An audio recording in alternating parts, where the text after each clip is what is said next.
Diwali symbolizes the victory of light over darkness, and it's a time of great happiness throughout India and the diaspora.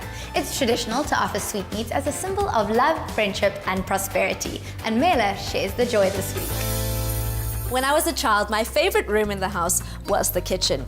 My favorite room is still the kitchen, and I got to spend lots of time with my mom and gran. The days leading up to Diwali were definitely the most exciting. There was lots going on, and my mom and gran were a tiny bit stressed out because they had to make sure all the desserts and sweetmeats were picture perfect. I'm going to share some flop-proof recipes with you today. We've got an eggless rose and cardamom cake, pistachio muggage, and a saffron almond peda. I'm starting out with the cake first, and for that I've already creamed some butter and sugar. Flour going in, and alternate with the liquid. On a low speed, turn up the mixer, the milk powder, pour in the milk, baking powder, cardamom, bicarb, add a little more flour, add the remaining milk. Now add the remaining flour. I've got 200 ml of dessert cream here, and 100 ml of rose water. Keep the beater going on a low speed and try not to overbeat the mixture. It would result in a really heavy cake. The batter's smooth and it's ready. Spoon the batter into a prepared cake tin. I'm using 3 20-centimeter cake tins for this. One of the things I've learned while making this cake is an eggless cake should be baked at a lower temperature. I'm baking this off about 25 minutes at 160 degrees Celsius. Shake the tins just to make sure you even out the batter. Bake them in a preheated oven. While the cake's in the oven, I'm going to start with the pistachio muggage. And for that, I've got unsalted butter here, 500 grams, going into a pot. And while that's melting, 100 grams of fresh cream and some chickpea flour. Pour the fresh cream into the chickpea flour. Use a spoon to work those ingredients together. It starts to form crumbs. The crumbs give the muggage a crunchy texture. And that's what it should look like. Pop this into the melted butter and cook that over a low heat for about an hour to an hour 15 minutes. What I suggest you do is to save some of that mixture just so you can compare it and mark its progress as it cooks. So it's quite yellow now. We need this to be almost like a milky chocolate brown. Now you keep stirring. It's a great recipe if you have lots of kids around the house that can help you. They all take a turn. The cakes have been in the oven for about 25 minutes.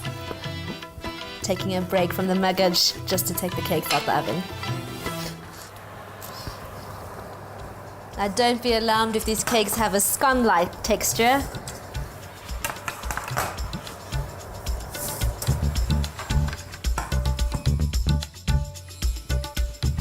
That's perfect. Leave the cakes to cool and get back to the chickpea flour. I've been stirring for a while now. The mixture's cooked. The butter is separated from the chickpea flour, and I can see these lovely crunchy bits as well. Let's have a look. We started out with quite a yellow mixture, and now it looks like a deep caramel in color. That's what we're looking for. Now don't worry if the mixture looks quite dark. We're going to add milk powder and icing sugar, and it's going to lighten up the mixture quite a bit. Switch off the heat and leave that to cool till it reaches room temperature. I'm going to start with the saffron almond pedas. If you love creamy fudge and barfi, you're going to love this recipe. It's quick and easy to make, and you don't need to make up a syrup either. First ingredient going into the mixing bowl, some soft butter. 125 grams, cream that until light and fluffy. To the batter, gradually add some icing sugar, just a little at a time.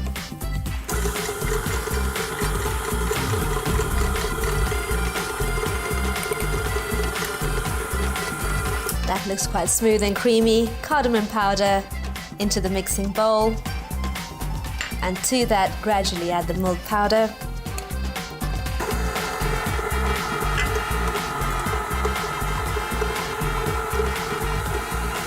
Once the milk powder's in, add some dessert cream. And next, some fresh cream with saffron.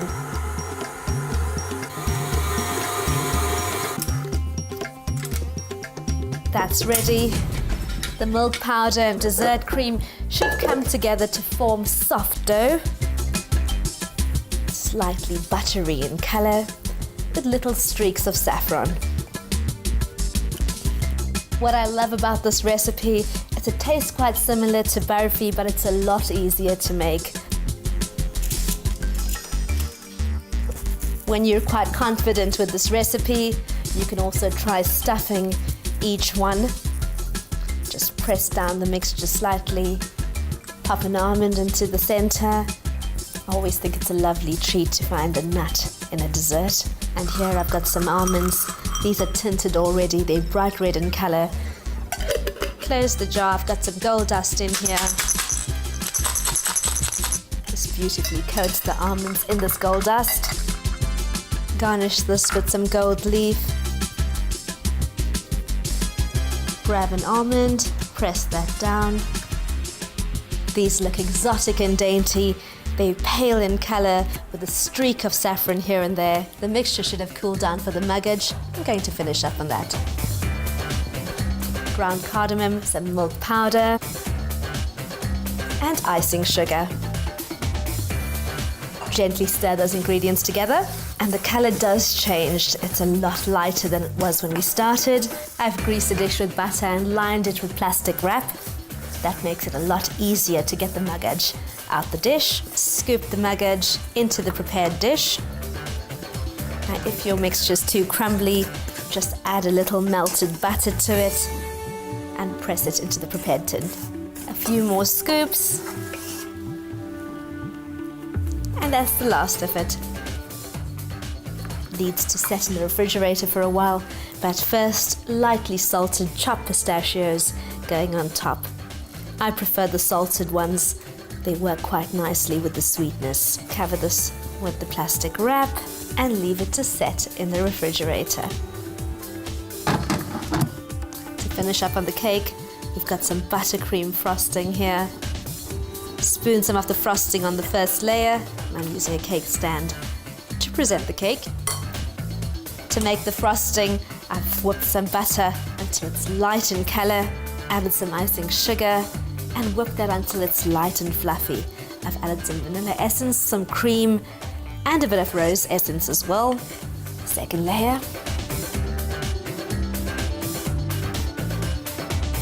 Use a spatula to spread that over. Last layer going on top. And like I said, don't be worried if the top of the cake has a scone-like texture. It's still quite a soft cake. Press that down. Now frost the sides of the cake.